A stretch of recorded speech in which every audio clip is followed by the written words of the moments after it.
Yeah, man, it's gonna be Yeah, crazy. man. But y'all know what time it is, man. It's time for the pop-up boys to pop up and do this thing, man. And we got some great topics for y'all today, man. Some insight to things we've been looking at with the news with the Hawks. If y'all didn't catch yesterday's show about Ronald Acuna and his Oh yeah. future in Atlanta, which I hope it never happens. But y'all know we keep it real. We just try to talk things up in conversation so y'all give an idea of what we always thinking, because we always think outside the box. And in today's sports world, you got to do that, because guess what? Just like life, tomorrow is never guaranteed as a professional player. But y'all know who it is, your boy Antoine Smith. I got my right hand man with me, my boy A1 Forever, and we have another special guest. If y'all don't know him, if y'all been following me since the inception, way back in Ooh, 2019, ooh. it's been a while. Y'all know I'm who this longer guy than is. that. I wasn't even Yeah, thought of. but I started YouTube in 2019. Oh, okay. I started podcasting in 2014. If they know me from way back then, and a lot of them do, they know who you is, man. My boy Marlon Copeland. What's I going on, call it everybody? MC for short. But tell everybody, what's up before we get started. Hey, well, just jumping on, just trying to get back into the business, and yeah, just about to have some fun with it. Oh yeah. Yeah, So I because appreciate we're you gonna, guys having me on. no doubt, we're gonna talk about Trae Young. But before we do that, A1, you know what to do, man. Hey, what's going on, everybody? A1 Forever Sports, Chris Tipmore and the Hawks Digest as well. Hey, on here, man, we about to have a little Trae Young conversation. Some concerning things going on around. But hey, man, happy to be here always, as always, and happy to see you guys. So make sure y'all take off your shoes, leave on your socks, and get ready to relax and enjoy with your boys. Facts. Larry, what's good, my dude? Larry always tuning in. But yeah, man, we gonna give y'all our thoughts on Trae Young, man. The Hawks have a big decision looming. Y'all saw the topic, the headline, and that's what we're gonna talk about, man. Because if you talk about the next 5 years with the Hawks, exactly where they headed. And if you've been watching them this off season, already early on, Hawks Mhm. are pretty much heading in a good direction, I think. But a 5 year, $229 million decision is gonna be big for the Hawks. My first question to y'all, um, what kind of decision do they come to when they talk about Trae Young in those 5 years? Because we know um, with those 5 years is going to be probably um, I don't know how to put it. Probably uncertainty in some areas, because when you talk about coaches, the Hawks have went through a good little bit of coaches the last 5 years, 5 to 6 years. You talk about front office change and Landry Fields and Onsi taking over. But what do y'all think as far as the future of the Hawks? How is it looking to y'all right now after this off season with the new GM and the new additions? What do y'all what kind of future do y'all think it holds for them? I mean, we're gonna let our guests go first. Go ahead. I actually like where the Atlanta Hawks are at right now. I really I love the transactions that were made. Mhm. I think Chris Stapps is a phenomenal pickup, all for a 22nd overall pick, basically, and George Niang. Um, I love Nikhil Alexander Walker. I just love all the depth that we have. I think that right now we could be in contention for at least the next 4 years with this nucleus, because pretty much Nikhil Alexander Walker's contract lines up with the core of what we have in Atlanta. I mean, Chris Stapps is a free agent after this season, I believe. But even with him being a free agent, if he turns out to be injury prone or he's just not a good fit, it is a one and done, and we could be fine with that. Yeah, Yeah. that's true. And you think about it, that $30 million, that's a very tradable asset as well. Yes, it Even if is. they sign him to a 3 or $90 million deal, it's still gonna be about the same price tag, maybe a couple of dollars shorter. But if just like Danilo Gallinari, when they signed him to that $63 million deal, that contract was very easy to trade. And I think the same thing would be true for Porzingis. No matter if Mm-hmm. they go with the expiring contract or they sign him to a new deal, you can always use that contract as a conversation start as far as getting more pieces for your team. And if we look at these young guys, you can probably get two or three young guys for that one guy. So I mean, that's why I'm not worried about $30 million. A lot of people worry about it, but I see it as an asset. Yeah, it's an aspiring contract. So, the Hawks have been kind of past few seasons using those to gain advantages. That's another reason why we were able to get a guy like a sign and trade Alexander Walker, because you had those exceptions. So, I mean, again, you brought in Anzi Saleh, and again, and I said this before, so me when it was just me and Smitty, but for Marlon, for you, I had the opportunity, just so happened to have been, working alongside someone that was previously working with Golden State Warriors, and they was familiar with Anzi Saleh, and just was talking about how, talking about just how intelligent he is, but he also said it's not a good thing in business to where you have to bring in another guy to help you do your job.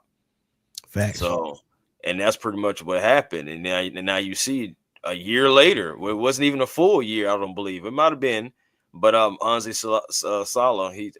Saleh, he takes over. And now you have him pulling the strings.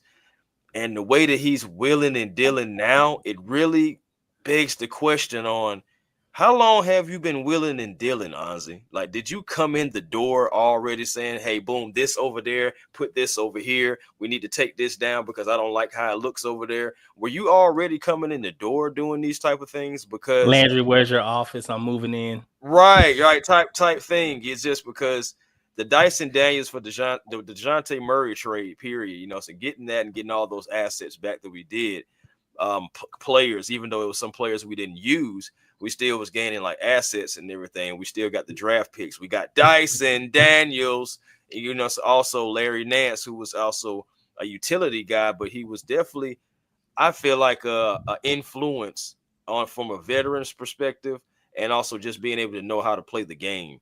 So like that was a great pickup, and salute to him, and good luck to him in Cleveland. But yeah, man, I enjoy what they're doing right now. I enjoy Anzi Saleh. I call him Chef Saleh with the filet. So right now he is really cooking. He's cooking, fam. He's cooking. So I just got to give him his credit. And one thing about it, when you do good, I'm gonna give you your credit.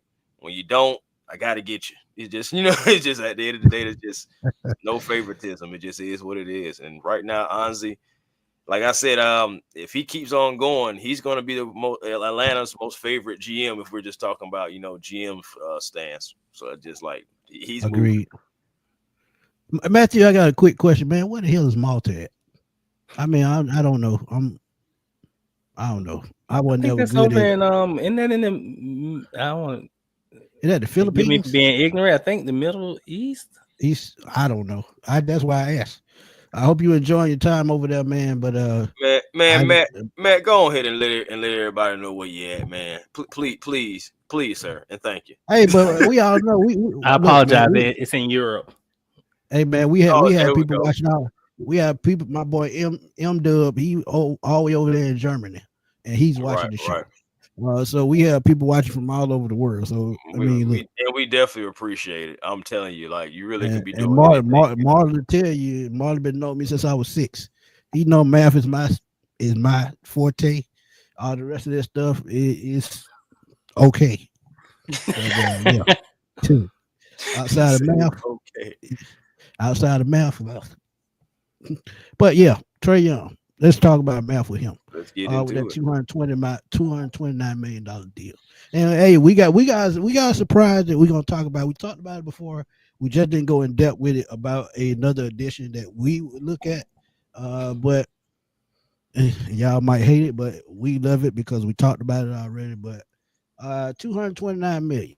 What do you think will factor into that decision of Trae Young signing long term? Because as I told y'all, I think he's going to be looking at, and I think look, I'm going to just get to the point.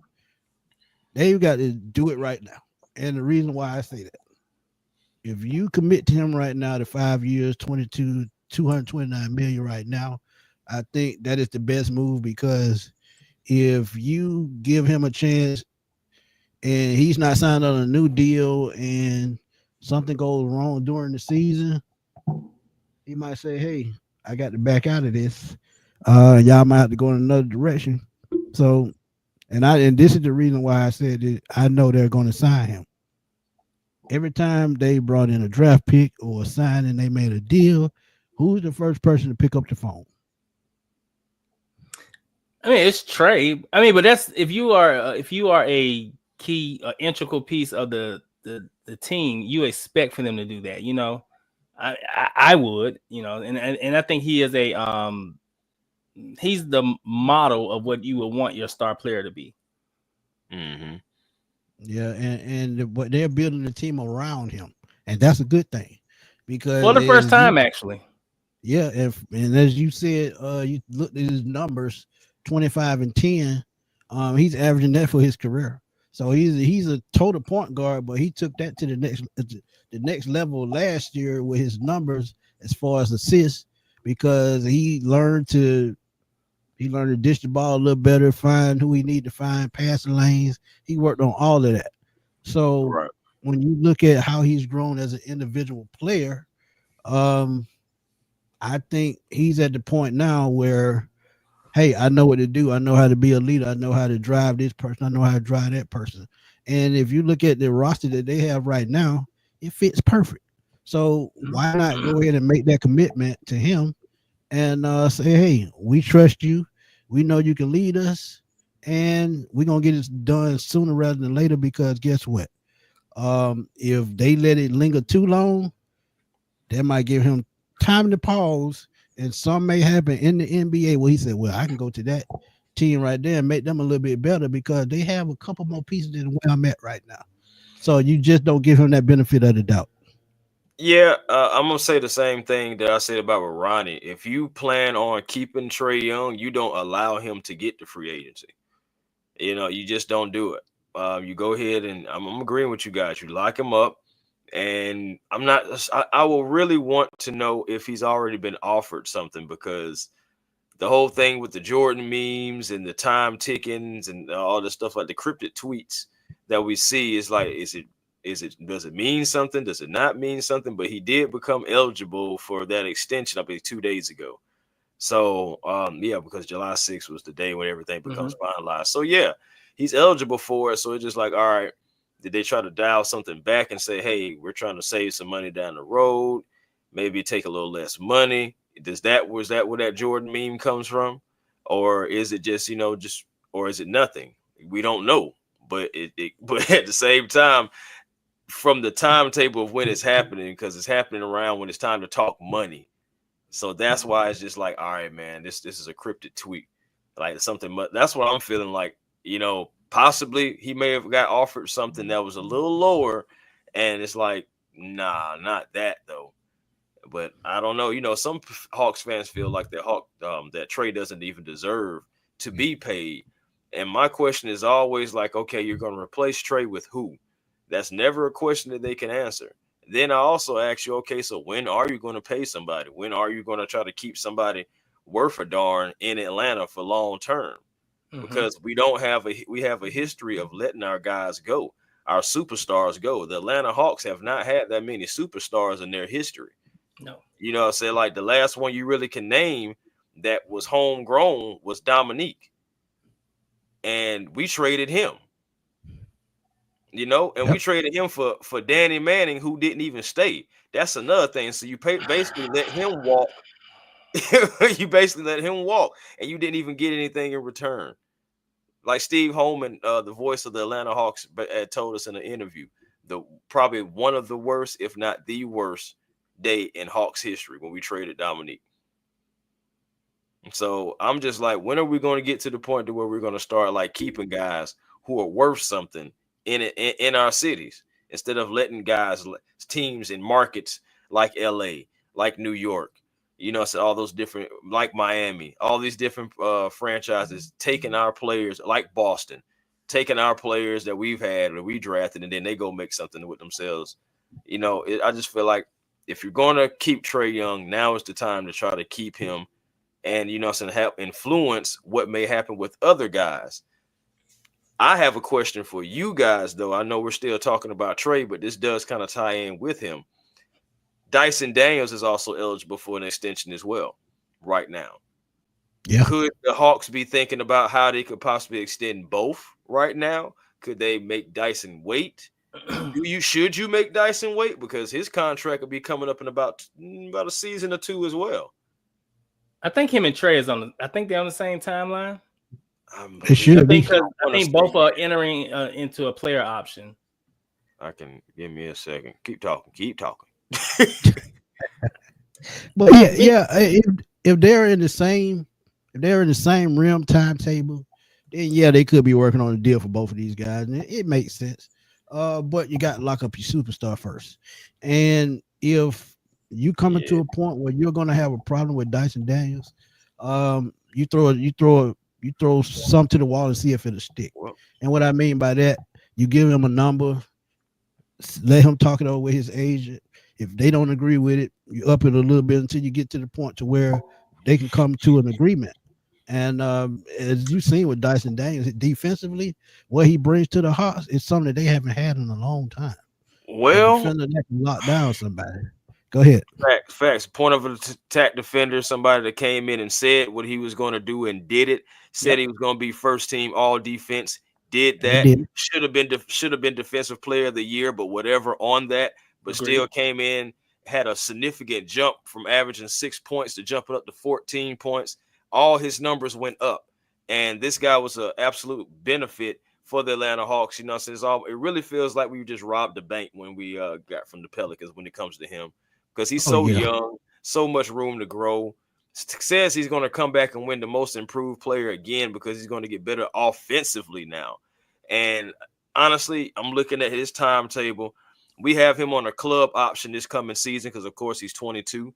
By the time he turns 23, he will be unrestricted free agent. So the Hawks have to make a decision sooner than we thought, like a one season sooner than we would think, because Trae, he can play this season out, and then he'll become a free agent 2027, I believe. So like Dyson, they are pretty much they're on the same timeline. We was right, and it's crazy how things work out, because we talked about DeJounte Murray and his fit in Atlanta, and you move on from him. And I agree with both of y'all. I didn't like the 3 first-round picks, but the way it worked out, we ended up winning the trade because of the player that we got back, and Dyson Daniels, being young as he is, being a lockdown defender. And as Chris tell you, I said it, if this guy can just develop some type of consistent mid-range jumper, he could probably be one of the better 2 guards in the league. So real quick, just to add context to what we were just talking about. So in 26-27 year, that's restricted free agency for Dyson. Sound about right. But next season, 26-27, it'll be player option for Trae. 27-28, that's when he's an unrestricted free agent. And of course, we kind of know that because I know we was talking offline, and we was talking about how 2027, that list of free agency is going to be crazy. Whole lot of veterans, but Trae Young's name is on that list amongst with the Jokic's and the Giannis's, Kawhi's, all these different guys is going to be free agents in 27. So that's another thing too. He's one of the youngest guys that's going to be on that list. Yeah, you don't want to get to that point, man. But go ahead, man. You don't. I think the priority would be Trae right now. I agree. Absolutely. And for a few factors. Number one is that we're in a golden era of point guards. Like every team virtually has a solid point guard. There are only about 3 to 4 teams that probably like have the opportunity to sign a veteran point guard that they would need, and which would be like San Antonio, technically, but that would be more in the backup role. Then you have Orlando, because we don't know if Jalen Suggs is really a 2 or 1. You know, he's kind of like that tweener.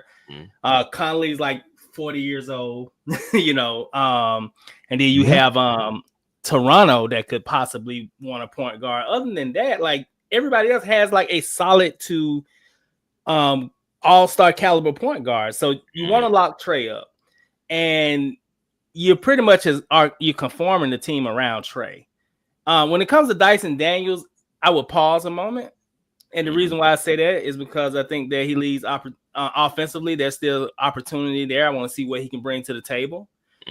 Secondly, we have if Milwaukee or New Orleans turn into, a lottery team, we have the opportunity to replace Dyson Daniels with a good wing that can come in and do the same thing that he does for a lesser rate. So I think we have some. But will he be doing the same thing though, Marlon?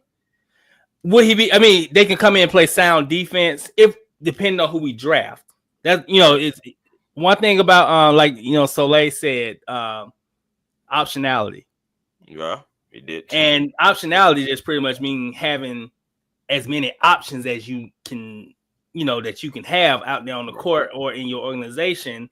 And you don't want to tie up too much money into someone that could take away your optionality. And Dyson Daniels, if he only moves up to like 16 points a game, if you go from 6 to 14, yeah, that's a big turnaround. But if you're thinking about it, his play was very limited in New Orleans. They didn't play him a lot. So you're going to score just by being on the court. So he was on the court with Atlanta, but he averaged 14 a game. I would like to see him get to 18 a game. I would like to see the jump shot become a little bit more consistent. It's just a few things I want to see offensively when it comes to him before, I give him the bag. I also want his decision making, even though it wasn't bad, I want it to get more crisp. I would like for just like as far as because he's going to be a backup point guard at some points, depends on who's on the floor. Which crazy thing about it, point guard is actually his natural position. Found that out as well. But they use him as a shooting guard, but he is like the secondary point guard option. Bringing over my guy Alexander Walker, he brings that as well. And if you think about it, JJ, he's a point forward. So I'm just looking at the Hawks, and I'm looking at a lot of guys. A lot of guys are able to at least handle the basketball to some degree. I know Zach, I would like him to get better at that because I know he's pretty much like a catch and shoot.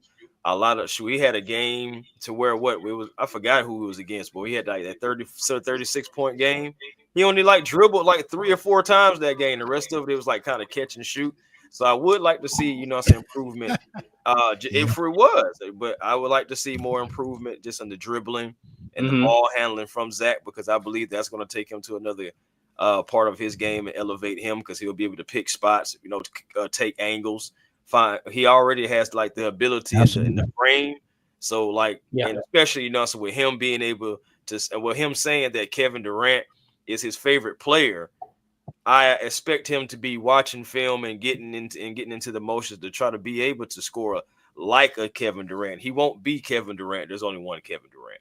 But, if he can be the best Zaccharie Risacher that he can in year 2, I can take that. And, especially as it's taking a step forward in consistency.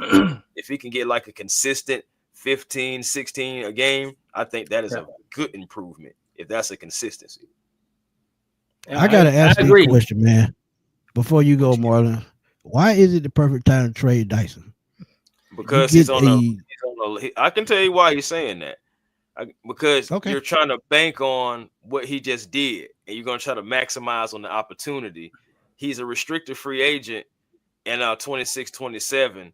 And honestly, it's like, okay, so you possibly can get something for him, most improved player, etc. Me personally, I'm not trading Dyson Daniels. That's somebody who I want to lock up and honestly keep on this team, because he's a veteran. He knows the system. He knows how to play the right way. So, and if he's making like little improvements, I'm looking at it like this. I would still, my thing is first things first. If we can lock Trae up, then we can start moving to anybody else that we want to do. But if we can't get Trae locked up, then there's no point. And we have to start worrying about if we got to move Trae. I feel like if you just see the Hawks out of nowhere just pivot to Dyson, and it seems like, it's one of two things. Either Trae is going to play out his extension, like even as player option, and then we'll see what happens the player option year, or Trae is on the way out. But I still think that's a mistake. I feel like you shouldn't. I don't feel like, again, with like Acuna, don't let him get to the point to where it's going to get to free agency. If you're serious about keeping the player, paying what he worth. That's all I'm saying. Go ahead, Mark. I would hold off a year before I even think about that. As far as trading Dyson Daniels, just because if he does improve, he's going to improve his value. That's true. And right now, I am on the Ansi Soleil Kool-Aid. I'm drinking the Kool-Aid. Mm-hmm. He believes in optionality. Mm-hmm. I believe in it as well. And I think that you have the biggest thing, and you really think about it, he's really just trying to acquire a lot of assets. Right. That's what he's doing. Right. So if we're doing that, great. Like, let's do that. And, you know, like looking at the draft class, I was trying to look at it to see what we have, you know, coming up. We have a lot of wings, a lot of good wings in this upcoming draft next year. Right. That's a replacement for Dyson, you know, but we can be very flexible right now.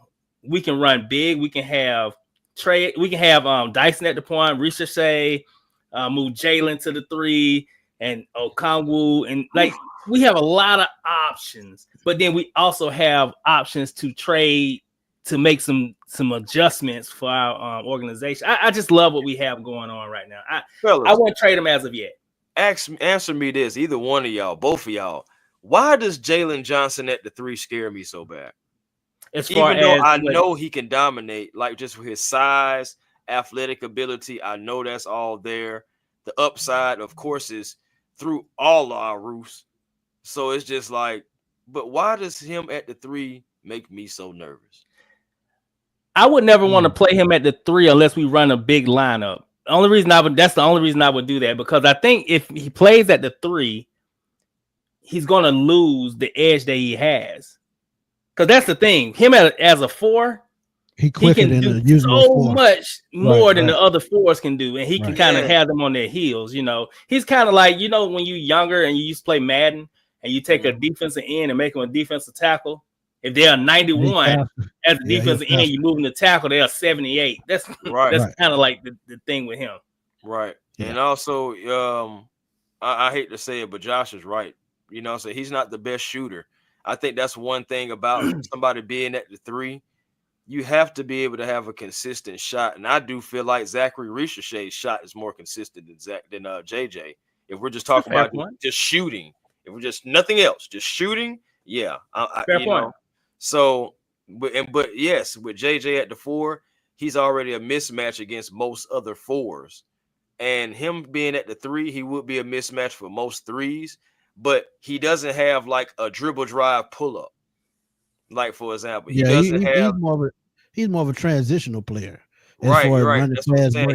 He doesn't have that bink, that start, stop, and I can still, you know, get a bucket. Now, don't get me wrong. We've seen him do some things to where it's just like, okay, JJ, I didn't know you had that in you, but that's not consistent. Yeah.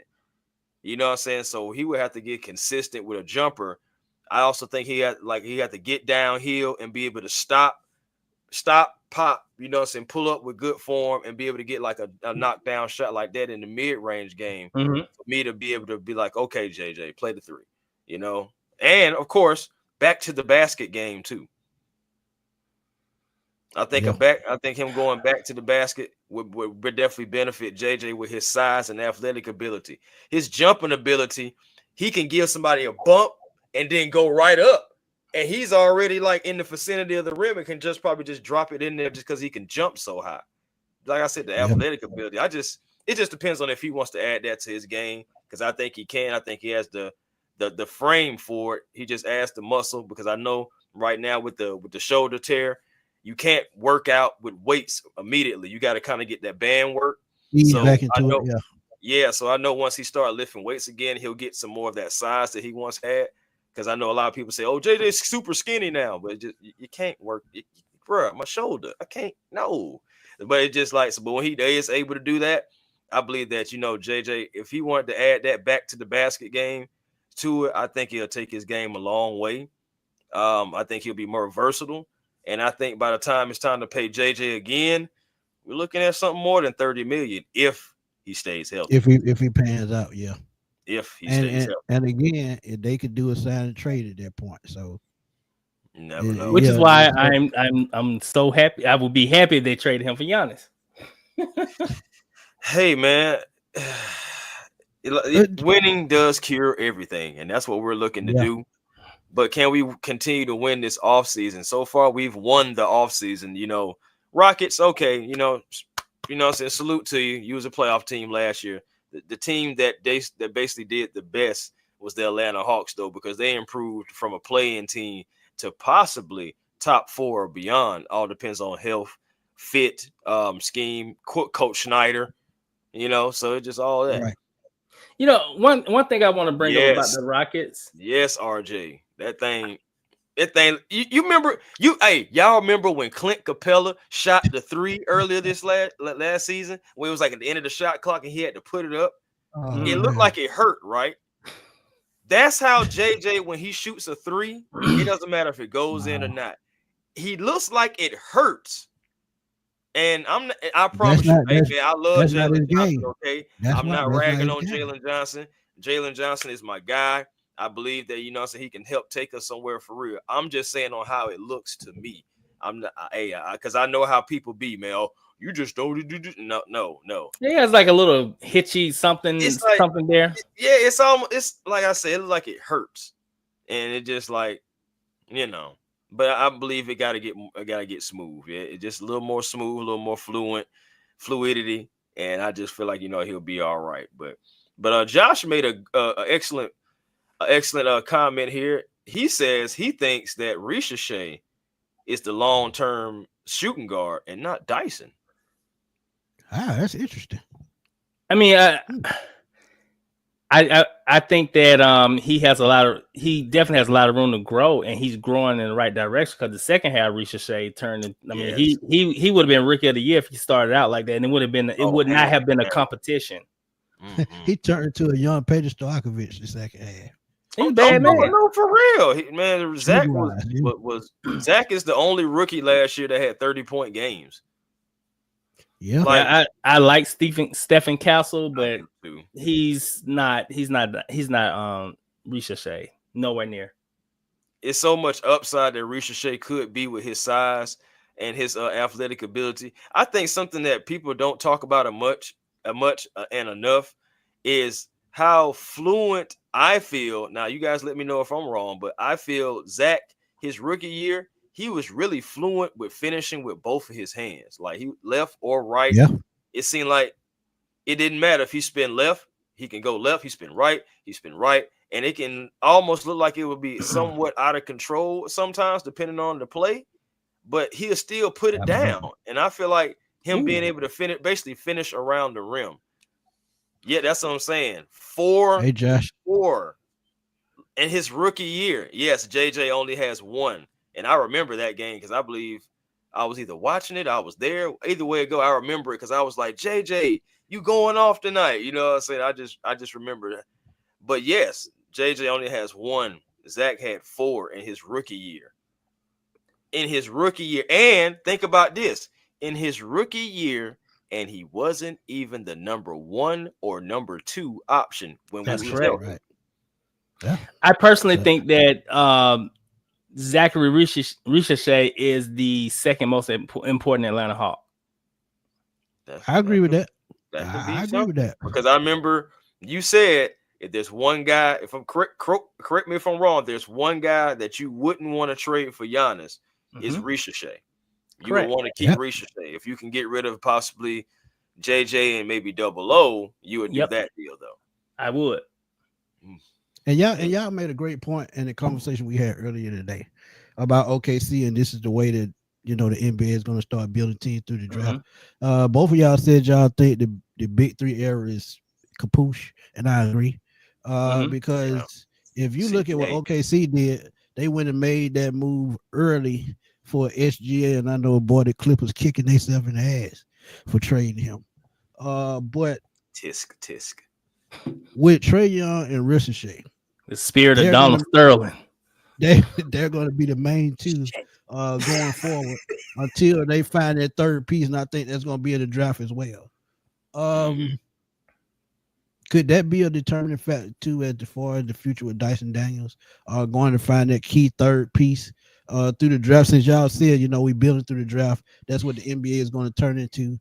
Will they use one of these younger guys as a piece to find that next piece through the draft? Of course. Oh yeah, I can it's see a possibility. That. Yeah, I agree. I can see that for sure. Especially if we're talking about with our GM and just keeping our options open. It's all about how many options you can muster for your organization. And right now, if you look at it, I mean, he got KP. And my thing is the thing with Porzingis that I love the most, and you spoke on it earlier, Smitty, is the fact that if he does well, you could still trade him to a team that possibly may extend him if you don't want to extend him. You know, it's just like it's another asset. It's $30 million, but yes, it's an expiring contract, and it's a motivated Kristaps Porzingis if he's, of course, performing well. It's another bargaining chip. That's basically what I'm saying about, it's really Anzi's out here playing kind of like chess, not checkers. And regardless, it's an option. No, I'm just saying, just have that optionality open. And think about this option as well, and I saw it in the chat. And Marlon said it. What if you don't want to re-sign Dyson Daniels and think you got that next piece? And like you said, there's a lot of wings coming out next year in next year's draft. What if one of those guys you can get in next year's draft can give you slight defense, a good enough defense to pass, but give you a bigger upside offensively and become that third piece? This is why, this offseason, like I said, is going to be, the next 2 years is going to be pretty key for the Hawks, because if you can get that next piece, and the crazy thing about it, Dyson Daniels is still only 22 years old, so he has years to grow. But what if you decide to not want to pay that? I would say he got at least in the $30 million range right now, 25 to 30. I think the last they talked is like 20. I think it was like around 22. I think. Yeah, I was about to say now for Dyson right now, considering the fact that he's only making like 6 million, 7 million in the next 6 million, then I think 7 million in the next 2 seasons, right? Right. Jumping him from 7 to 30, that's damn near like he almost like he made the All-Star game, and damn near was in the MVP discussion for me to jump him from 7 to 30. But I understand the market as well. That's a lot of money. I understand it's about the market, because you look at JJ. What was JJ making? I think he was making what? I think he was making like 12. He was a first round pick. Yeah. I mean, shoot, 19. Dyson was. Was he? Yeah, Dyson was a first round pick. He's at the back end though. No, he was selected higher than JJ. Yeah, really? JJ was number 19. Yeah, Dyson was like top 10. Dyson was. He was 9 or 10. I think Dyson was like the 7th or 8th overall pick. Let me see. Man, who's his agent then? He was the 8th. Yeah, he was the 8th pick in the 2022 draft. See what I'm saying? That's what I'm saying. So I did not know that No Limit still had a sports agency. Boy, how are you making $6 million and you drafted higher than JJ? That's what I'm saying. It's like, hey, he might got Ron O'Coonan agent. That's all. But wait. No, but think about it like this. The reason why JJ got paid, the Atlanta Hawks, first of all, they need somebody in that role. They need like that starter and everything. So of course you pay JJ. Also, JJ got more exposure, I believe, than what Dyson Daniels got. Dyson would just stand in the corner. At least JJ got some kind of more burn than what Dyson got. So you've seen him a little more, so you see the upside. Not on that, Chris. When JJ was in the G League, he just tore the G League apart. And you think that you had a nice future in that kid. So you can't risk losing that future, and especially with the uncertain future of Trae Young at that point. You just couldn't let that go to waste. So they didn't have a choice but to pay him. But this is what I love about NBA contracts. If you sign to a contract and you can find somebody to offload it on, you can do it. So no matter what you sign an NBA player to, as long as that number match up, you good to go. So you can take them kind of chances in the NBA. In the NFL, you can't do that. But the NBA and Major League Baseball, you can do that. Right. And again, just bringing it back to Trae Young again, eventually, guys, we got to pay somebody, okay? Like, it can't be everybody getting lowballed or everybody, not getting paid. Again, we can't control the market. Right. Like some of the numbers these guys are getting, heck no. But at the end of the day, I'm still going to salute them for, making the funds, supporting the family, still, supporting the team that whoever they're playing for. But at the end of the day, it's not us making these decisions. the market is making the decision because there's more money involved. So you got to pay. I don't want to say for lack of better, you got to pay the athletes, because I'm not going to say workers. So you got to pay the athletes what they're worth. You know what I'm saying? For the most part, like, just you look at it like this: Luke Kennard got paid $11 million, right? Now, now, do a lot of people feel like Luke Kennard's not worth $11 million? But you look at the market and you also look at his value. Everyone is looking for some type of shooting. This man in the last 3 years shot 45% from three. You don't think that's valuable? You don't think you're going to have to outbid teams and try to, you know, from a team that shot under 35% last year? That is absolutely the best value you can find. That's what I'm saying, bro. You're going to have to pay. Like, my thing is, it's almost just like you want to cheap your way through everything, and you're not going to be able to do that. Shoot, OKC, they just paid SGA. You know what I'm saying? Like you're gonna have to pay, and if they want to keep him, eventually they're gonna have to pay J-Dub. And Phoenix just paid Devin Booker a boatload That's of gonna money. be interesting. $75 million for 2 years. That's what I'm saying. I'm fine with Booker. I'm saying Williams is gonna be interesting. Oh yeah, they're gonna be interesting because I don't think he's. I don't know what he's eligible for, but I don't. He doesn't strike me as a number 2 guy like that. Like, I think they just have a tremendous team built around SGA. I'm not really enamored with Jalen Williams as a Robin be a number 2 to his Batman. So you think he can be? I really do think he can be a valuable number 2. More of a number three option. Ooh, see now, I ain't gonna lie. He's a deadly number 3 option though. Think about it. When SGA was off, who picked up the team? That one game. You talking about the championship? He did it throughout the playoffs. A few times. He did it throughout the playoffs. Okay. Yeah, so.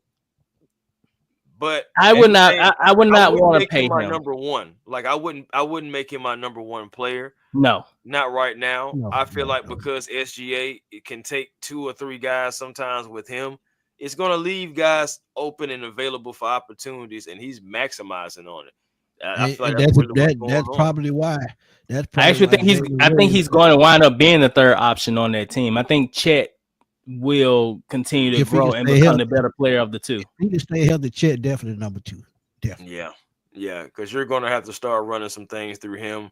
His athletic ability, his shot making ability. He's really like, when you look at it, he's really like another version, a younger version of Kristaps Porzingis right now. When you think about it. Agreed. That be able to pick and pop, being able to shoot from anywhere on the floor. Man. And then you, like, for the Atlanta Hawks, we really are running like an old school blueprint, bringing in some veterans. Like, we brought in Gallo. You don't think Kristaps Porzingis is kind of like our Gallo right now? He is, yeah. And really, he's better than Gallo when he's healthy. So it's really upgraded all the way around. Got you a stretch 5 who can shoot the ball from anywhere on the court. Shoot long distance threes as well, because Kristaps, a few of them threes, you know what I'm saying, that you see him, like, he'll pull up from half court, get into that form, that thing gone.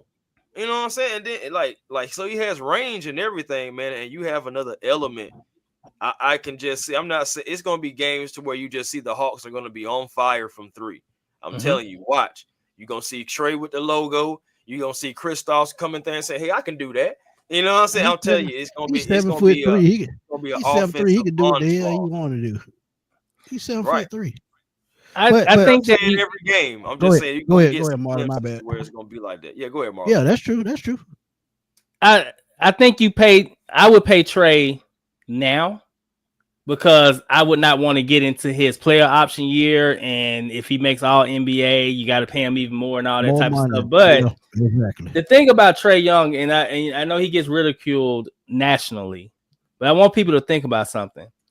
If you look at Trae Young's career, when he's been at his most optimal and he's taken the team deep into the playoffs, it's when he's had at least 2 people on his team that can create their own shot. If he doesn't have people that can create their own shot, he's good enough to take you to the play-in.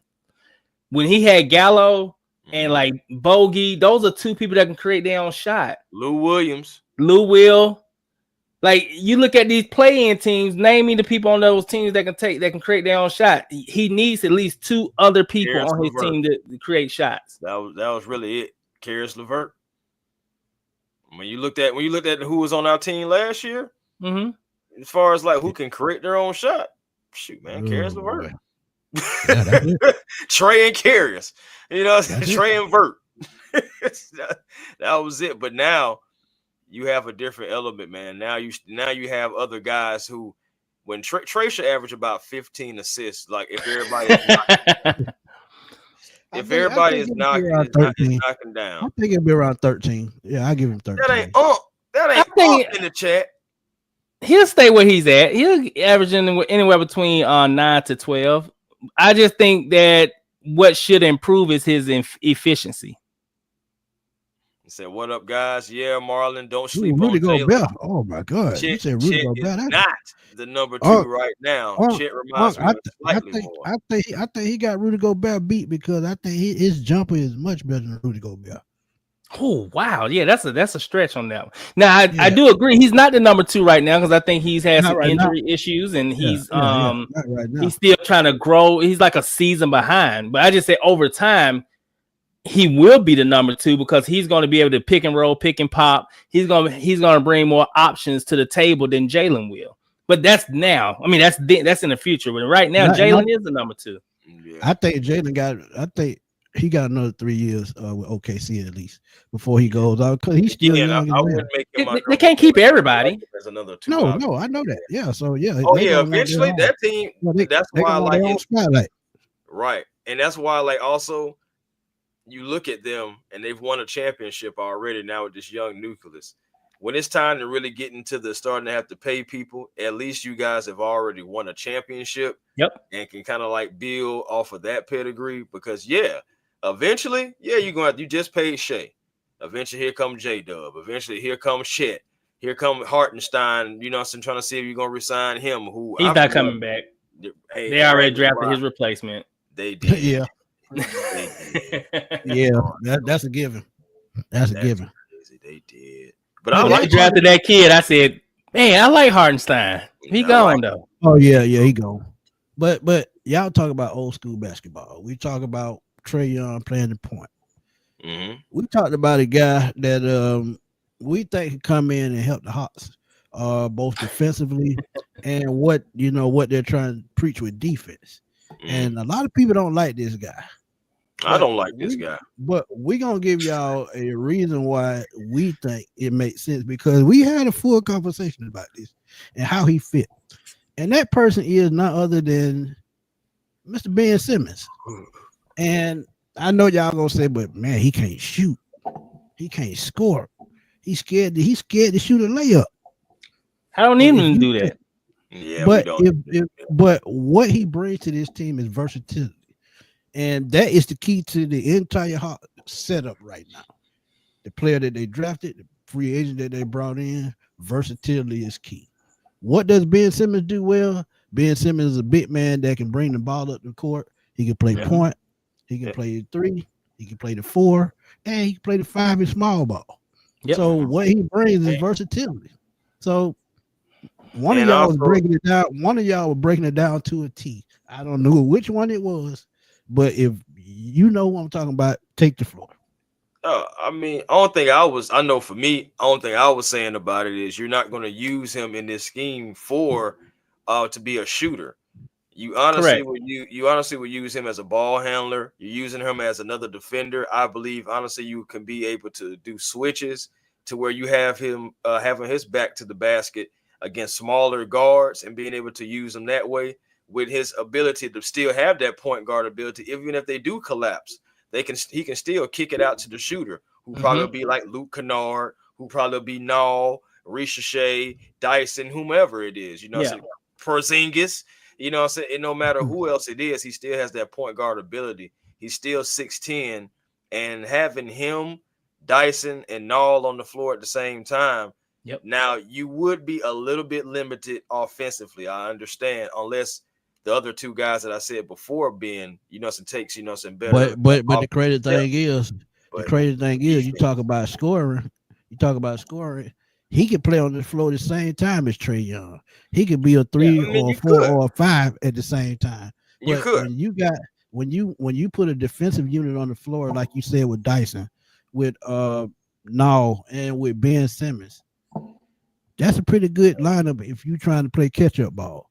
So I mean, his versatility just brings so much to it now. And It's, we talk about it's development as this for well. me though, y'all. Like, what's his mental? What's his body? I mean, all this Yeah, back injuries and all this that's other the stuff biggest like question. that, and all Definitely this the biggest hoopla question. that's going on around him. At the end of the day, I like what he could be. That bro, and I get it, and that's why I say I don't like this guy, but I only like him as I said, as a rotational that person eighth in guy, the like number 8 on the rotation, 8 or 9. That's why Yeah. I like Ben Simmons. I would never ever depend on him as a primary catalyst for the team. I'm not a Kobe Buffkin fan. I am a little concerned about the non-Trae minutes, which is we've been like that virtually his entire career, and we need to be able to preserve him, down the line. And I think Ben Simmons could do that because he offers optionality, just as our general manager always says. So but if you're talking about him coming in starting or being the 6th or 7th man, that right there, I think everyone should be drug tested. And also the mental aspect is a very good point. We don't know where he's sitting at mentally. We don't know if he's gonna come in and be a model basketball player, or is he gonna come in and be a wanker? Just trying to be Instagram model. That's the only thing he's been doing the past 2 seasons. And we see Kim Kardashian somewhere in Buckhead, we know it's over. That's what I'm saying, bro. Come on, man. That's what I'm saying. Again, the ability that you want is there as far as defense, second or third dairy ball handler, all that stuff like that. But could you imagine having a depth piece like that? They can play 4 different positions. The thing about it is from the basketball aspect, yes, I can, but from the worldly mental aspect, I don't know. I think you can do that. Because if I can get him for that, has he really played the last 3 years? No, he hasn't. So you can probably where is he? I think he played for Clippers last. Clippers last. Yeah. So I mean, if he's willing to play for no more than $2 million, don't you dare ask me for 2.1. Don't you dare.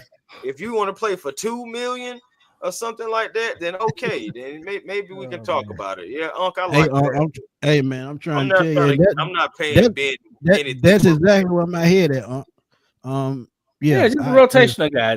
Just a couple million. I'm looking at the depth aspect, but yeah, man, it's just a thought, man. Don't jump down my throat. I'm just saying.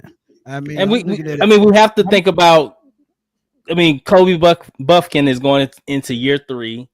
I've only seen him 5 times. I don't know. And Kobe Buffkin is on the summer league team in year 3, and that is a problem.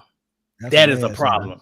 I mean, he hadn't developed none, and he's been injured. He's pretty much still a rookie. Every time he tries to get going, something goes. So it's just like he's essentially still like a rookie when you think about it. Facts. Yeah, that's what I'm saying. He hadn't developed a bit. And another reason why I like Ben Simmons, and I'm gonna just keep it real, and I told y'all this earlier. I just feel like he fits what Quinn Snyder like to do. When he teaches defense, like a Rudy Gobert at center. No, Ben man. Ben Simmons is one of the better defensive players in the league. What Raymond Collins got going on, man? I'm down here at the bottom. He talking about my Pistol Pete. Yeah. Hey, that 70s ball player to the top left. Yeah. That right there is a smooth Smitty, and he's known for his passing game. You know what I'm saying? Like he was locked down defender before Doc Rivers. And he said Ben don't shoot threes. Now Ben can't shoot threes. Honestly, Ben better shoot free throws. That would probably be the lineup to where you would have Ben Simmons being the center, right? And you just put shooters all around him, Risacher, Kennard, Anybody Yeah. and everybody who can shoot a three, you just have him be at the 5 and be like, yeah, you get down there in the post or something, rebound. But Yeah. Yeah, we want y'all to pay him the whole 7.5. nah, We can probably give I'm him that not new Matt going no higher than Now, look, 2 Yeah, million. two is it. And I'm still I gonna have mean, my 5 and and a he's half. still getting paid from the Nets and the Clippers, so he got the money. And that the ain't Sixers. No, not the Sixers. I think the Sixers may be finally off the hook, but Yeah. them Nets, because I think they traded for his contract, and then what Yeah, he got waived? Brooklyn Did he and got waived or Clippers. something? And Yeah, then he got went to bought the out by the Nets, I think. yeah. So that's what I'm saying. I mean, he's Yeah, still he on got made good money. money. Honestly, Yeah, it's time to try to go to a contender and win something. If you can catch him at the end of the bench, like you know what I'm saying, being a depth piece, like that 9th, 10th guy that you bring off, and you just be like, oh, that's right, they do got Ben Simmons. Like if he'd be like that type thing. No, the Hawks are not interested in Ben Simmons. It was just a thought that No. we had. It was a hypothetical. Nah, man, we've been talking about Trae Young. We've been talking about Dyson Daniels, like because they're both extension eligible. And just like we were saying it before, Dyson Daniels, he's a restricted free agent like next season. And so it's just like, what are you going to do with his contract? And then, of course, Trae is still the head of the snake. You really need to get him done before anybody else, because you get Trae locked up. Okay, to Marlon's point, there are so many wings coming out of next year's draft that you possibly could pivot from Dyson Daniels. So, I mean, I like Dyson, but I'm still open to, what Marlon is saying, because he is making a good point. You never know where that number 1 pick, or where that first round pick, should I say, end up next season.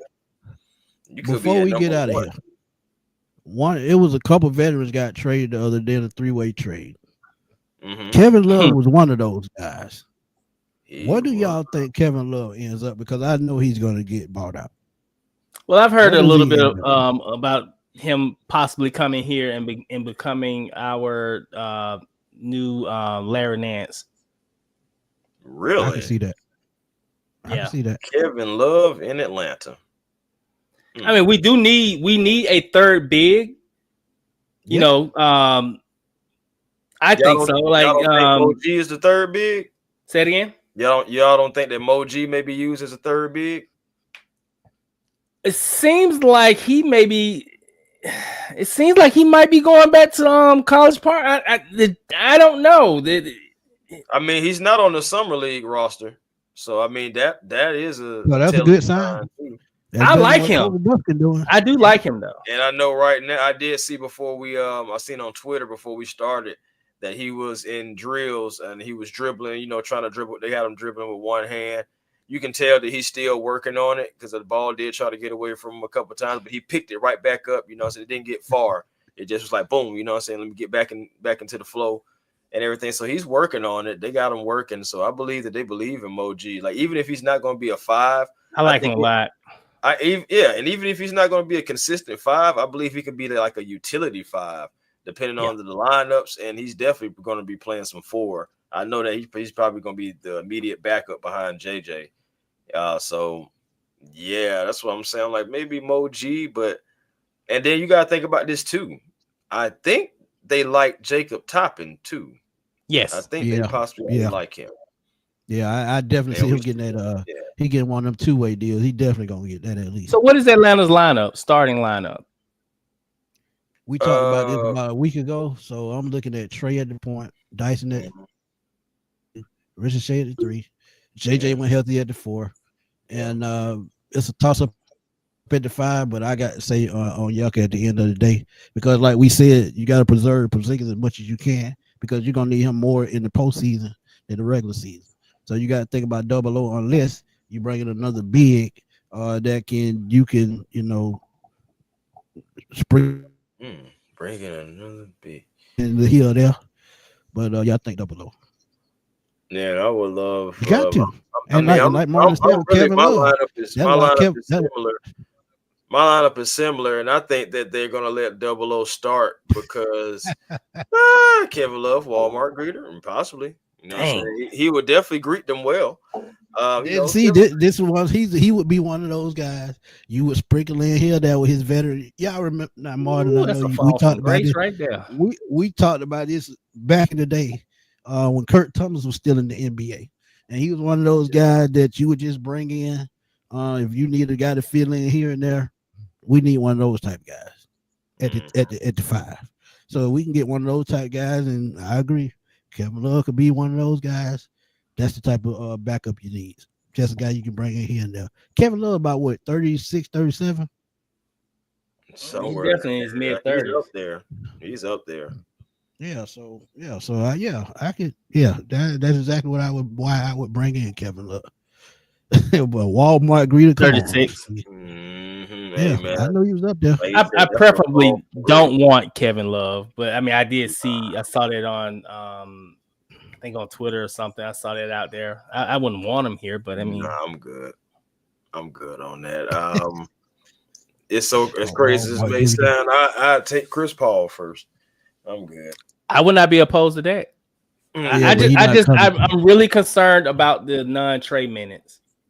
Yeah, I mean, we have reason to be concerned for the non-Trae minutes, because at the end of the day, I mean, even though again Dyson was great secondary, he was good, as a secondary point guard, but that's not necessarily what I need him to do. Correct. I want an actual point guard. I want an actual backup point guard. You know what I'm saying? If Keaton Wallace is going to be the guy, that he needs to step up and be the guy, because I do think he has some ability. If we're going to have one of these new guys that we brought over, Indian way, if we bring him over and he pops, you know what I'm saying, in the G League and other places, then maybe he can be a taller guard. I know Roddy's back.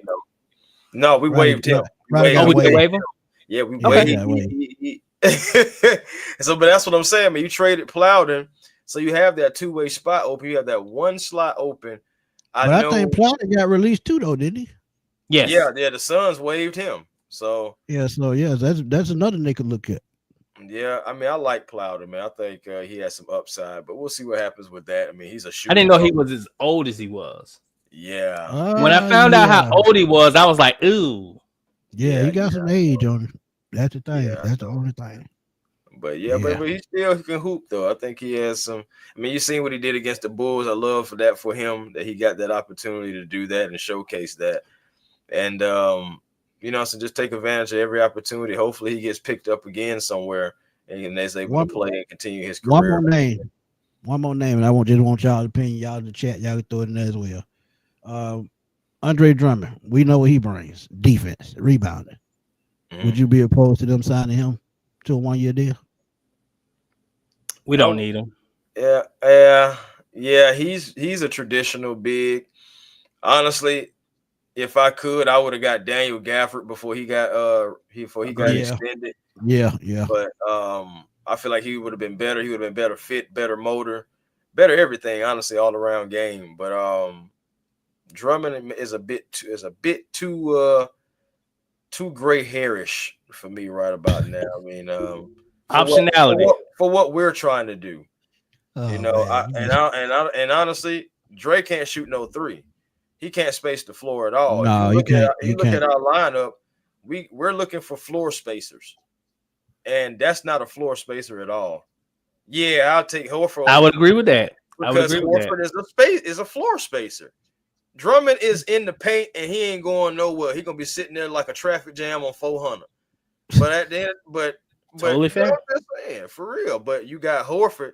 He can step inside, outside. You on the road, Chris? I'm just saying. Yeah, man. I'm good on Drummond. I would, even though Al Horford is old, he has a better skill set than Drummond. Agreed. Even though he's older. True. Yeah, Drummond, he in that DeAndre Jordan type category. Yeah. I agree. Oh yeah. You forget that. You guys ever heard his rap song? He got a rap video. I don't even want to hear it. Drummond? He actually can rap. You talking about Drummond or Jordan? Drummond. Wow. Okay. I had enough of C-Web and Shaq back in the day. No. He actually raps better than C-Web can't rap, but he raps better than I would say Dame is the best rapper ever as far as NBA players. Dame can go. Yeah. Dame. Drummond can rap. He can rap. I'm telling you, look it up. No, Larry, what it do, man? How you feeling? Yeah, man, but I don't even want to get into that conversation because look, that'll go in a whole nother direction. But before if y'all got any last thoughts before we get out of here, y'all can go and share them right now. Hey man, only thing I'm gonna say, and again, if you're the Atlanta Hawks and you're trying to continue with the direction and the timeline that you're going with, I think you go ahead and you extend Trae Young. After you extend Trae Young, I think even if it's mid-season and he's doing well, I think then you start to try to pivot to Dyson Daniels. I mean, I know guys are coming out, but if he's still doing well for the Atlanta Hawks, you know what I'm saying, why take a chance on the rookie when you got the real thing right in your face? So, take that option, you know what I'm saying, possibly just locking him up as well. Have, you know what I'm saying, more core pieces already locked up. Hopefully JJ stays healthy because I believe if he stays healthy or if he stayed healthy, I believe we at least win 10 more games. At least that. So say a quick question. Are they holding up the extension due to them trying to get Giannis? Ooh, that's a great question. I don't know, bro, because Giannis has not officially came out and said, I want out. He's not going to say it. He's not going to say it. They going to have to wait till they get the right deal. No, they get the right deal that they can't turn down. Giannis ass going like the wind. Keep it honest with you. I think they want Giannis more than Giannis want them, though. I really believe it because you think about it. If they trade Giannis, that's everything gone. I mean, virtually everything's gone now. Because that's what I was just about to say. As much as we market, only thing they have now is Lopez gone.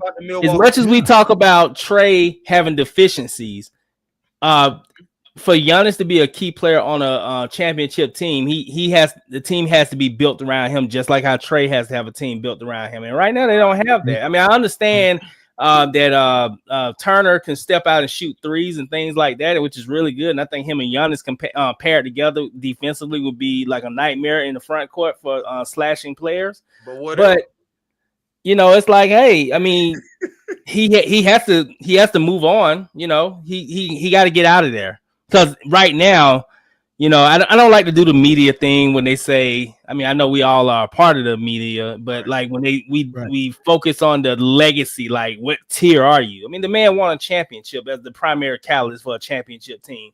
But, I mean, there are going to be certain people you probably put in front of Giannis historically because he only has one championship. So I think he has to start thinking about getting out of there. And the crazy thing is, I think him and Trae would complement each other very well.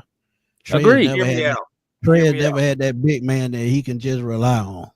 And if he gets that, it makes his job easier. It makes Quinn Snyder's job easier. So, I mean, to me, it's a no-brainer. He's supposed to be a Hawk anyway. Yeah, facts. Talking about Giannis, right? Yeah. We got backdoored about that. It's crazy. I got a video about that too. But hear me out though. Let's not get Giannis this year. Right? If we don't get it, if we don't get him this year, we ain't gonna get him. Go ahead.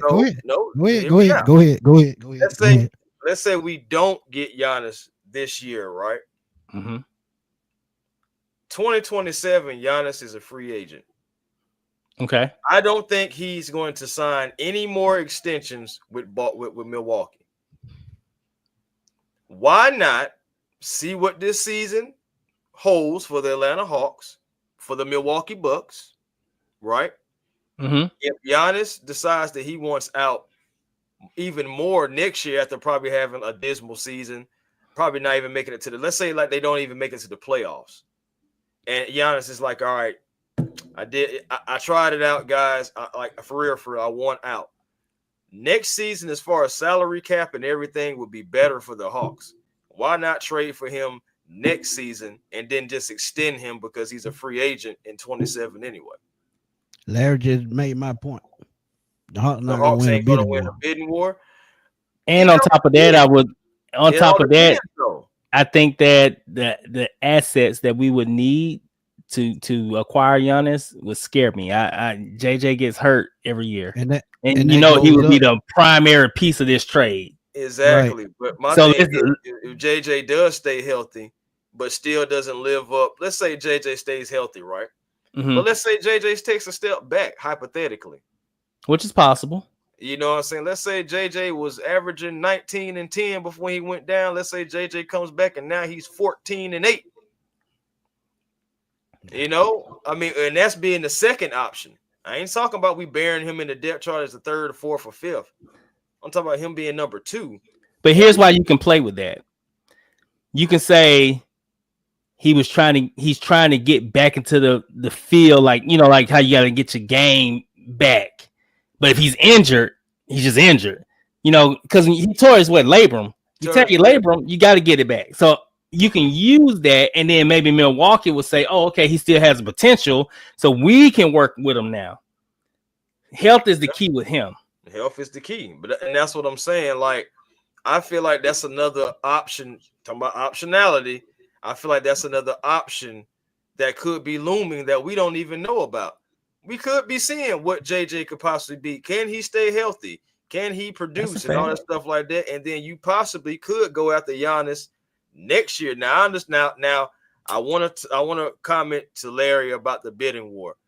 You're right, bro. We just won one with Nikhil. Right, but we did win one with Nikhil. Yeah, but Giannis is a different animal. Giannis is a different animal. But you got to think about this too. At least you wouldn't be fighting against Western Conference teams because he doesn't want to go to the West. He's openly said if he was to be traded, he's staying in the East. He's gonna wind up in Miami. So that's already cutting out teams. I can see that. And that's what I'm saying. Miami, that could be cool. But I think the key to getting Giannis to Atlanta would be Trae Young. Correct. You know, and I'm not a hater. I'm actually a Giannis fan. But if we are talking about optionality, he doesn't quite bring optionality to the offense. Hey, I'm not complaining with. That's one thing I never argue with about getting Giannis. Do I want Giannis? I still will take him though. Yeah, that's my point. You still gonna rock with him. But right now we just gotta figure out how we gonna make this engine work. Because we got pieces from a challenger and we trying to put it in a we trying to put in a GMC Yukon. So it's just like, how we gonna make these pieces work now? Yeah, it's like, you know. But could you imagine the transition game, whether it's Giannis and Trae throwing lobs or Trae, you know, spotting Risacher in the corner somewhere for a 3? That transition game would be crazy because you have 2 viable options with Trae Young past basketball. Of course, it would just be hard to stop. Right, and Giannis is an immediate double team. You know, so just to the chat's point, exactly. He's an immediate double team, and he has gotten better with passing. You know, out of the double team because I mean he sees it so much. You either gonna get better or worse. But you know, but yeah, he can pass out the double team. Yeah, and you also depend on how the offense and how the ball movement and how the moving without the ball goes. You could have a pick and roll to where you're having Giannis in the pick and roll, and you having Trae move without the ball, and next thing you know, you can kick it out to Trae, and he's shooting a 3, or you can, and you have so many different guys interchangeable in that, as well, like a Nikhil Walker, like a Kristaps Porzingis, you got like a Luke Kennard. You could possibly do pick and rolls and have guys moving without the ball, and everybody collapsing and. Oh my God, we have 2 or 3 guys that are open on the perimeter, but we have to because this guy can't stay in front of Giannis. We're trying to put 2 guys on him. We're trying to put 3 guys to collapse it. Oh shoot, we don't left the shooters out there. Now you have a problem. Hey man, y'all in the chat. Y'all pass that collection plate around because he preaching right now. And I ain't gonna lie to you. My if anything. Off and on throughout the show, Josh been the deacon. So I'm just saying because JJ can't create right now. Yeah, that's another thing I want to see better in his defense. If we're talking about running that floor and being the team that we work with, the Hawks were one of the top 2 teams in pace last year. We're talking about keeping that pace and that transition. JJ is your guy because you don't when he gets downhill, get out of the way. Or get dunked on. And as me and Chris been talking about the last couple of shows, you get Giannis right now. The East so weak right now. The Hawks will easily elevate to a top. I'm not gonna say the East is weak. It's not as strong as the West, but it's a very competitive conference. The only team that's probably going to be down is Indiana's going to be down. Boston. I don't think Boston is going to be as bad as people think they're going to be, but they're not going to be. They're not going to be the Boston of the past 10 years. Let me ask you this real quick about Boston, because when you say not as good, for me, not as good is I think they still can possibly be a play-in team. I'm not going to. There you go. We're on the same page. Okay. So yeah, because I don't see them out of the playoffs, because I still think they made some moves, and they still got Brown. They went and got Simons. I guess they got traded for Niang or whatever. So I still feel like they can at least have the pedigree to get, and the coaching to possibly get to the play-in. But you think of Indiana, they have great coaching too. Halliburton was the thing to make that team go. Yeah, absolutely. Yeah, but be honest, no. Gaston, who said we were gonna blow up the team? Who said I'm not doing it. I'm not doing it. We're gonna do that though. I mean, not look, doing that. It's just a hypothetical. It all depends on the deal.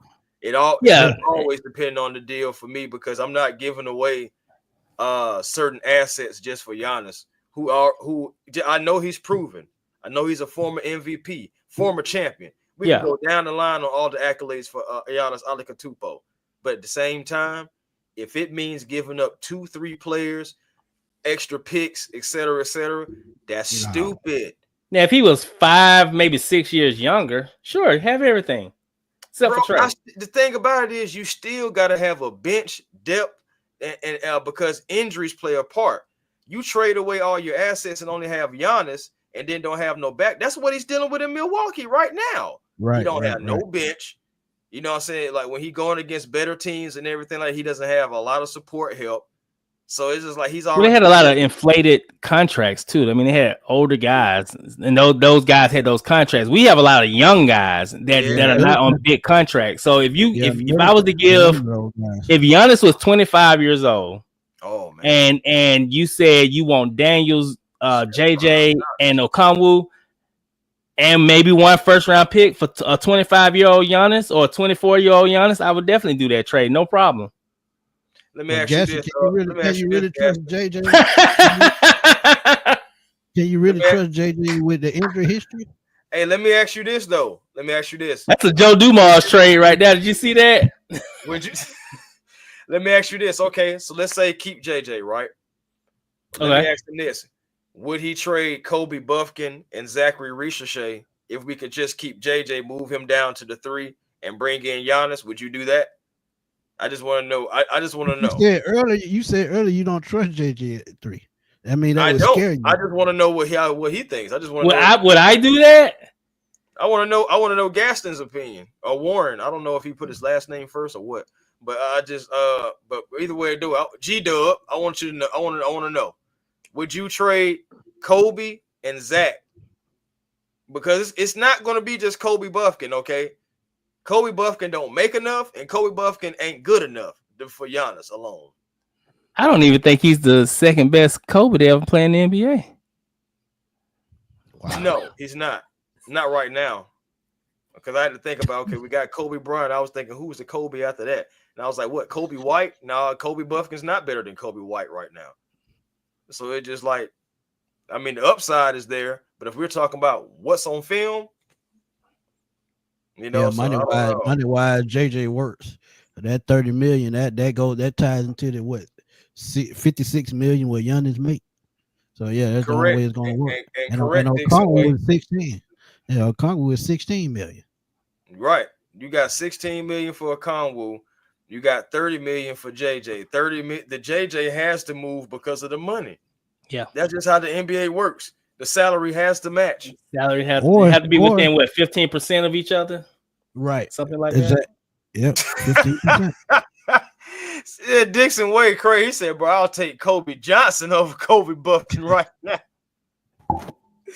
He said, "God dang." Boy, Larry, you wild boy. Hey man, just saying. I personally would. I met a guy named Kobe at BP gas station. I might suit him up before I suit up Buffkin. Right. No, that's crazy. He said, "Damn, Risacher has upside, bro." I don't know, man. How are we ruining this team though? We trying to think about how we gonna get better to get out of the play-in. That's what we talking about. I Well, mean, if we could take that next step by just making one superstar, and yeah, we said that big three era is over, but Yeah. what if you keep at least 2 of those first round picks, and you don't have to give one up for Giannis, and you can still build towards the future? oh God, that man said Kobe Steaks over Buffkin. Good Lord, what is wrong with y'all people? Hey, Get this. Hey, go to my man G Dub up here, man. He was I don't talking see about no, I don't see no lies. He was talking about Risacher real quick. And I'm not gonna forget about you though, D Mac. I want to answer yours real quick. You said, "Damn, Risacher has upside, bro." I don't know, man. I would hate to lose Risacher. He would be an all-star for many years to come. Giannis is a win now, and that's it. Yep. Yeah, that's what I'm saying. And I'm glad, and I did that because I want to roll right back into D Mac's comment about the don't ruin the team building. I'm not gonna lie to you. In my heart, what I want to do is I want to build a consistent playoff winner, like a team that's consistently in the playoffs, a team that we can have pieces that we can just we can just retool and not have to rebuild afterwards. You know what I'm saying? If we have to send this guy off, okay, we got somebody for him. If we got to send that, I want to build something sustainable. Getting Giannis is definitely win now. Like, you have to be in the NBA Finals this year if you get Giannis. That's the type of move I feel like Giannis is. And I don't think it's long term because at the end of the day, Agreed. realistically speaking, it's 2025 now. By 2029, 2030, you see Giannis still in the Hawks uniform? Because I don't. Nope. No, he'll be done got traded again. So that's what I'm saying. Like at the end of the day, like, I understand what you're saying, D-Mac, but you also have to understand this. We're talking about a generational type player in Giannis Antetokounmpo. And we're talking about somebody that if you can figure it out with him on your team, you possibly can be in the finals. At least a deep playoff run. But for me, if you trade for Giannis right now, you bet your behind better be in the finals, and I don't want to hear nothing. And if you get Giannis, you guaranteed to have a trade for the next 5 to 6 years. Easily. Maybe longer. I personally just would like to go to a Hawks parade before I die. So I know that's right. And one behind a championship, not one for the fans, fan appreciation week. Yeah, correct. Yeah, I only go to championship parades. Right, yeah, bro. we 46-9, and trust me, it's more behind us than in front of us. That's all we're saying. That's all. That's what I'm saying, bro. And you don't know. My thing is, Giannis has proved that he's an Iron Man. We know that. The championship season, with that hyperextension, I thought his behind was done. But he played the rest of that season out. But he also is the same guy that said that leg will never be the same. Mm-hmm. So that just lets you know already. For me, I'm listening to that, and I'm just like, okay, well, we'll see what you're looking like by 33 then, my guy. So I'm just saying. And Giannis, at the end of the day, he can get here just like anybody else. G-Dub, this is true. He do miss a couple games a year. But this is where the young Ace Newell comes in. If he's developing like he's supposed to, and he's a depth piece on this team behind Giannis, he can start at least 10 games. That wouldn't be a problem. And I want you to think about something too. Like the way we're currently constructed, we're under the cap. We're under the first apron. Like we're like 7, I think, under or something. 7.5. So and plus we have a 14 million trade exception still there. Like we have the tools. If like hypothetically we was to make that trade, we have the resources to replenish the team to where we won't lack so much in depth. Facts. The crazy thing about it, fam, if you wanted to, and this is hypothetical, nobody said that they'll go for this, but you think about if we're talking about trying to match salaries. If you trade JJ and trade Kristaps Porzingis right now, you're exceeding Giannis's contract, and they will have to send you capital back. Yep. And I don't want nothing off their team. Yeah, I don't. Only thing I like is Kevin Porter Jr., and that's just because he's a secondary guy that would come off the bench and probably be like something like that Ben Simmons that you're talking about down the bench, but you'll forget about him and he'll come in and drop probably 13 points for you. But yeah, outside of that, I mean, outside of Giannis, Bucks really don't have anything for me. Yeah, the Bucks one of them teams, right? Y'all remember when y'all used to go with folk house and people said don't eat over their house. That's what Milwaukee. That's what they looking like right now. Don't get nothing off that plate. Right. Yeah. No, but again, JJ would have to go. For those who love JJ, I know, but for the money to work, he would have to be included. You have to be a part of it. Now, with his injury history, that's never been the thing that bothers me. With injury history, when you love to get rid of that problem, what if that's going to continue to be a problem? Let that be somebody else's problem. That's all I'm saying. It's always been Risacher for me. Like, it's always been Risacher in the capital, because my thing is you can give up players, cool, but at least have some capital so you can still make some other moves as well to, to keep that depth, because you need depth in the NBA because injuries happen, and you need depth to help win a championship as well. So I believe you said, and Jalen is from Milwaukee, so you really would be doing him a solid by sending him back home. So it's not like you sending him to the Jazz, So it's there's just nothing like being injured and being at home. God, I'm kidding. I love JJ. I love JJ. Yeah, we just joking, man. We just talking, man. That's crazy, man. We got to slaughter nobody. But yeah, man. Yeah, we look. Yeah, it is what it is. But this pop-up show. Look, I'm telling y'all, we can talk about this all day because that's what we do. But y'all know what to do, man. Chris, please tell everybody where to find you, man. Hey, man. First and foremost, I'd like to thank everybody who tuned in to this, whether via YouTube, whether you was watching from Smitty's channel, whether you came over to A1 Forever Sports and gave some love to my channel. I appreciate it. I said this was a great conversation. It was supposed to be just strictly about Trae, but you know how things go. We started talking about Dyson, and you see we don't move around and everything, guys. So, like, this was a great show. Thank you, Josh, and everybody else, like I said, for tuning in and being a part of this, because this was really a round table feeling type of conversation, man, and just something that needed to be had. And I feel like everyone made great points, whether you're on the side of team building, whether you're on the side of, hey, let's go get that superstar that you can finally put beside Trae and really say that you got something like that. But I appreciate everybody coming through, man. For me, it's A1 Forever Sports on YouTube, of course, the platform. Also, catch your boy on the Hawks Digest as well. Thank you for everybody who subscribed to that channel as well. Growing that page. I think Walter dropped a video earlier.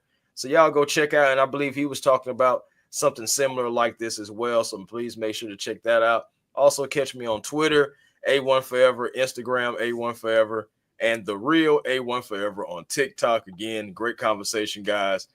Shoot, man, can't wait for the next one, because I did see that Kirk Cousins or that football thing on Netflix came out with Kirk Cousins.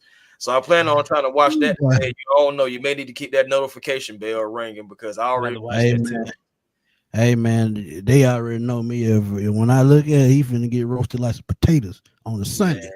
Because, look, I ain't having it. Because whatever he's saying, I'm pretty sure I done said it already. Bro, it's confirming, like, just from what I've been reading, that thing has been confirming stuff that we've been talking about on this channel, on other people's channel, us collectively, us at the water cooler, us at meet and greets, whatever. It just confirms so much that we already knew. So, yeah, man, take that look at it. I'm gonna look at it. I can't wait to look at it in its entirety. And for some reason, I just feel like he didn't tell about the injury because he didn't want to give up that spot. He wanted to make that right. Bro, what did I say? I know folks probably laughed about it and say, man, Tip being corny right now. But when I said about that love and basketball analogy, about when she told her, never let a rookie take your spot. That's all that was. Yeah, that's all that was, bro. And it's crazy. It's crazy. We talked about that. I know. Midway through the season, we talked about that at least 45 shows in a row. Right. At least. So, yeah, he got A. Dixon. I'm intrigued to see how much honesty, from his perspective, how much honesty was presented to him. He had two eyes, right?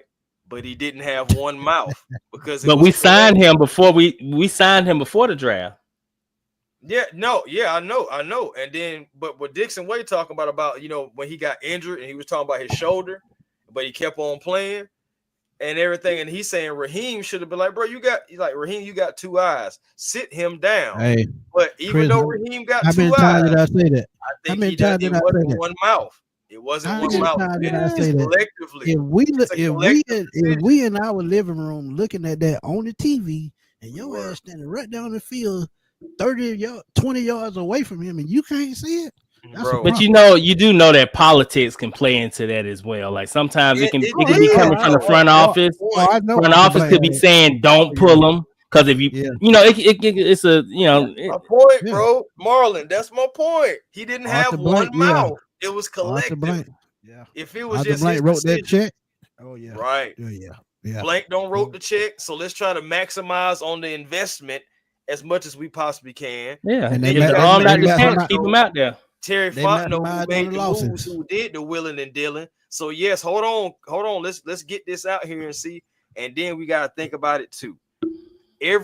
This is what we didn't know because they was building the facility and all this stuff like that, but they were saying that Michael Penix was already lighting it up, we didn't see it, but everyone else did, including Kurt.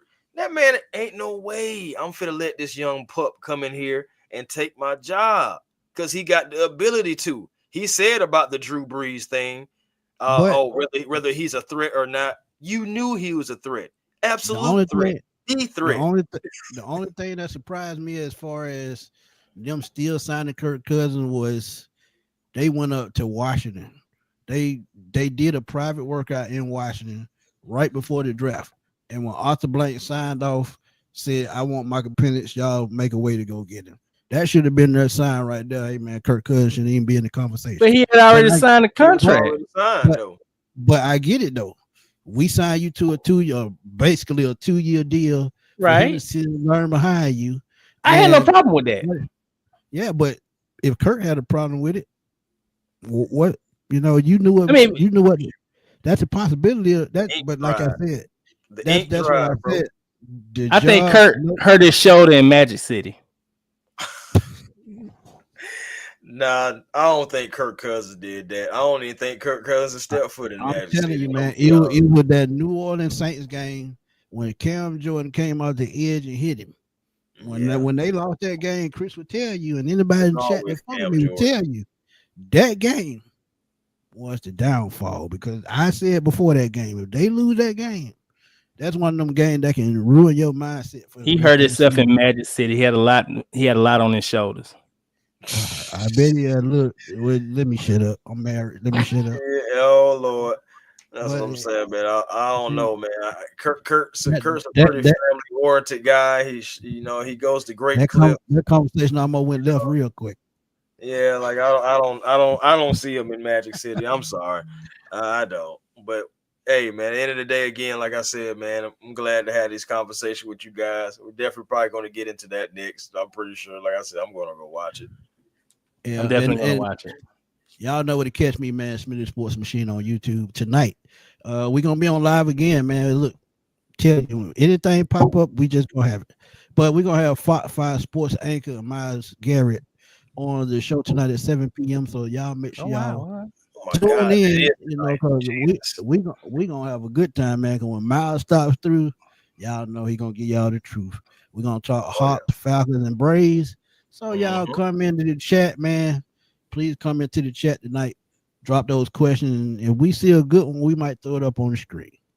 Right. So we got some questions for Miles, but we're going to have some answers for y'all too. But again, man, y'all know where to catch me, man. Like I said, Smitty Sports Machine. Catch me on Twitter at @FatBoySlam_21. And during the NFL season, y'all might see me on the NFC South Roundtable Tuesdays at 6 o'clock because me and the boys from the NFC South panel, we go at it every single Tuesday, and we have a blast doing it. So for my boy Marlon, my bad. Did you want to? I don't have anything set up yet, so I'm good. Okay, I was just making sure. My bad. I'm just here. He got his feet wet today, real good though. Yeah, hey, you got his feet wet today. You got your feet wet today, real good. A whole hour 30. Yep. I appreciate you guys. I appreciate everybody in the chat. Hey, y'all gonna see more Marlon because if he joined us during the football season, hey, talk Falcon football. We on every single Tuesday and Sunday. So not Tuesday and Sunday, sorry, Wednesday and Sunday. So look, he got me started into this, and now I can't shut up, and it's his fault. So that's who I'm blaming. And he would tell y'all that firsthand. But yeah, y'all know to catch me, man. And we gonna go and sign out, man, because I got to eat something, and I still got another show later on, and I'm sure there's some news out there that I want to throw out and throw out some more videos. But I'm gonna see y'all in a little while, in approximately 5 hours. Y'all gonna see us again, and we're gonna pop in again with Miles Garrett.